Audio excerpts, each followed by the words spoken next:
नमस्कार दोस्तों, सतरंगी कहानियां चैनल में आप लोगों का फिर से स्वागत है। और इस बार जो कहानी लेकर आया हूं वो फिजी आइलैंड की कहानी है। इसका शीर्षक है नारियल की खेती। जब साउथ ईस्ट एशियन कंट्रीज की लोक कथाओं को पढ़ता हूं तो ये पढ़कर बड़ा अच्छा लगता है कि अमूमन तो नहीं कहूँगा, लेकिन ज़्यादातर कहानियों में भारत की चर्चा है। कहीं ना कहीं कहानी में भारत जुड़ा हुआ होता है। भारत इतना विशाल रहा शुरू से कि उसका असर और उसके अपने कल्चर का असर कई देशों में पड़ा।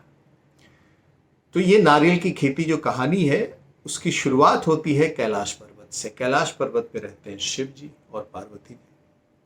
तो एक बार भगवान शिव को समुद्र की यात्रा करने की धुन सवार होती है। तो शिव जी पार्वती जी से कहते हैं कि भैया चलें, थोड़ा घूम घाम के आते हैं हम लोग। तो वो सिंगापुर, ऑकलैंड, जकार्ता, सिडनी होते हुए फिजी द्वीप पे पहुंचते हैं और फिजी द्वीप के एक टापू पे पहुंचते हैं जिसका नाम है लोमोलोमो। लोमोलोमो टापू। अब लोमोलोमो टापू पे एक बहुत ही गरीब लड़का रहता था जिसका नाम था तिमोदी। तिमोदी इतना गरीब था कि जंगल में कंदमूल जो मिलते थे वही खाता था। जब नहीं मिलते थे कई दिन तक भूखे भी रहता था। जब ज्यादा परेशानी होती थी तो समुद्र में चला जाता था मछली पकड़ने के लिए। तो कुल मिला के उसकी दिनचर्या जो थी वो ऐसी थी कि या तो समुद्र या जंगल, इन दोनों से ही वो अपने भूख जो है वो मिटाता था। तिमोथी बड़ा अच्छा नाविक था और उसको इस बात का गुमान था कि वो बहुत अच्छा खेवैया है। उसकी मुलाकात एक दिन अचानक एक बहुत ही अमीर और अच्छे खेवैये से होती है। तिमोथी उसके सामने भी अपनी डींग हाँकता है। अब ये बात जो अमीर खवैया है उसको अच्छी नहीं लगती। तो वो आओ देखता है ना ताओ और तिमोथी को ललकारता है कि भैया ऐसी बात है, तुम बहुत अच्छे नाविक हो तो एक प्रतियोगिता हो जाए। तुम भी अपनी नाव लाओ, हम भी अपनी नाव लाएंगे और इस द्वीप से, लोमोलोमो द्वीप से बीती लेवो द्वीप तक जो सबसे पहले पहुंचेगा वो बाजी जीत जाएगा।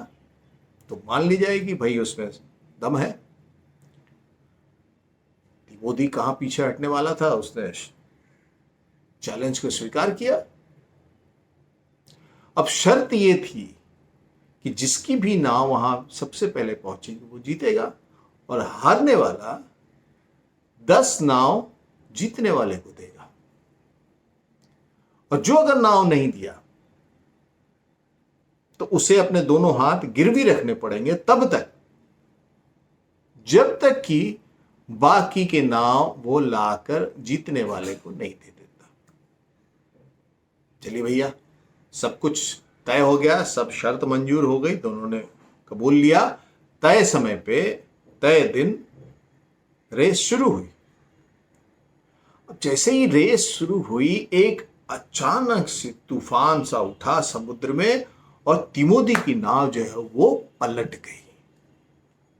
अब भैया जब तक वो पलटी हुई नाव को सीधी करता, उस पर चढ़ता, फिर से रेस में आता, तब तक वो अमीर लड़का जो था वो अपनी नाव लेके काफी दूर तक निकल गया।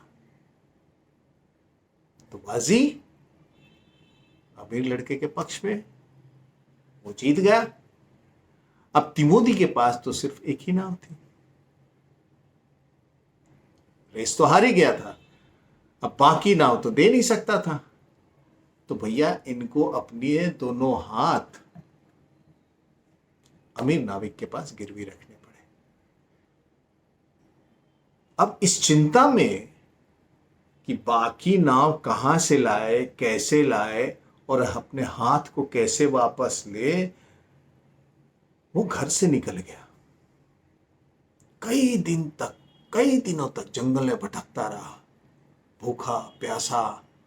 भाई खाना कहां से मिले, फल तोड़ नहीं सकता, हाथ थे नहीं, मछली पकड़ नहीं सकता, समुद्र में हाथ थे नहीं, कंदमूल खोद नहीं सकता, हाथ तो थे ही नहीं।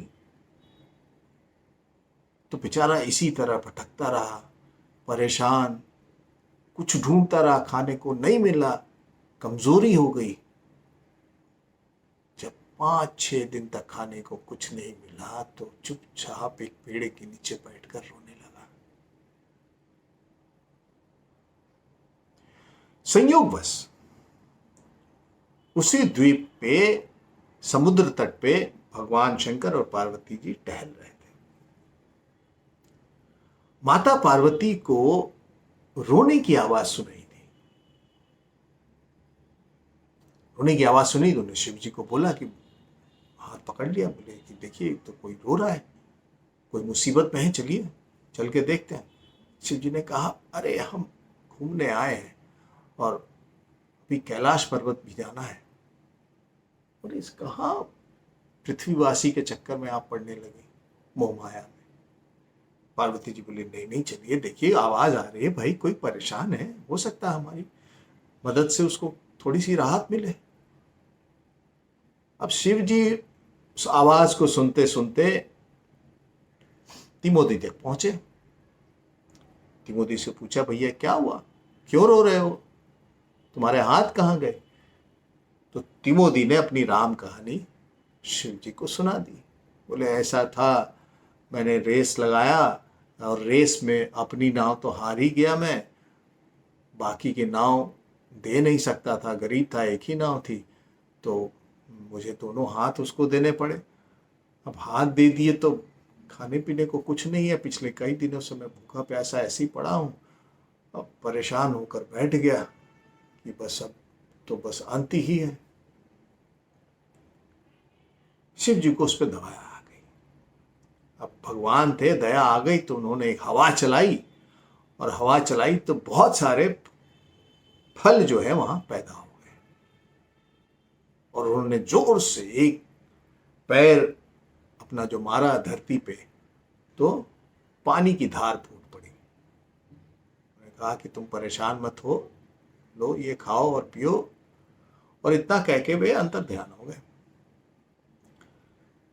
तिमोती फल और जल पाकर इतना प्रसन्न हुआ कि वो शिव जी की समाधि में ही लीन हो गया। उसके बाद खाने की चिंता थी वो दूर हो गई, हाथ थे नहीं तो फल मिल गए, पानी मिल गया पीने को, तो उसको और क्या चाहिए था, गरीब तो था ही, खाने पीने की चिंता थी।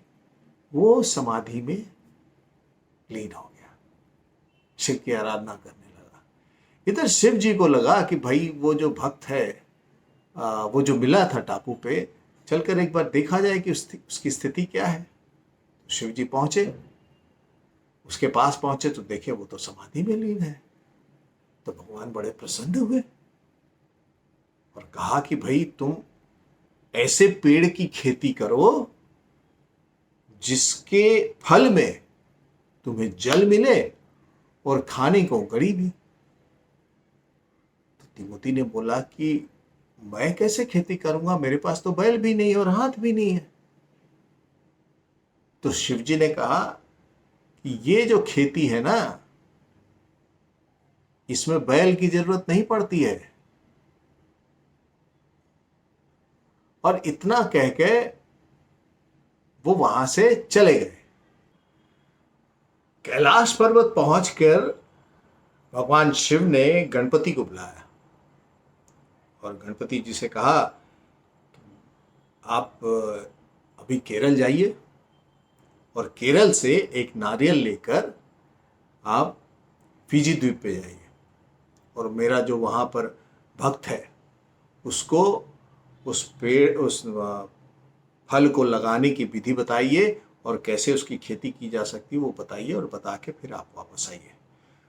तो गणेश जी पहुँचे केरल, वहाँ से नारियल का फल लिया और एक केकड़े पे सवार होकर वो फिजी द्वीप पहुँचे।